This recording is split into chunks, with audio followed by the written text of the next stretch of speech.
Откако излезе книгата, без малку сега ќе се печати второ издание. Побуди на вистина голем интерес со самиот наслов, значи примамно насловот, се работи за монаштвото, каде што треба писател да биде многу предпазлив. Да бидам искрен, моите колеги писатели знаат колку време јас поминав по манастирите, колку контактирав со монасите.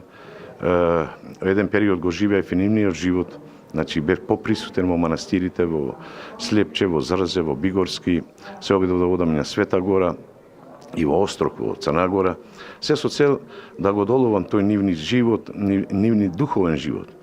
Ми се чини на еден начин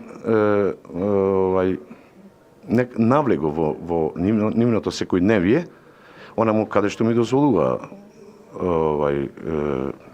да речам и нивните старешини, но сепак треба да се има на ум дека се работи за една специфична тема, за специфични луѓе што живеат, повторно би рекол, специфичен живот, несвојствен и непоимлив за нас. Преку романот ќе се долови, читателот може да долови. Првиот дел е за животот, младалешкиот живот, и обично се прашуваат што го натерало човекот да појде в манастир, значи да се замонаши.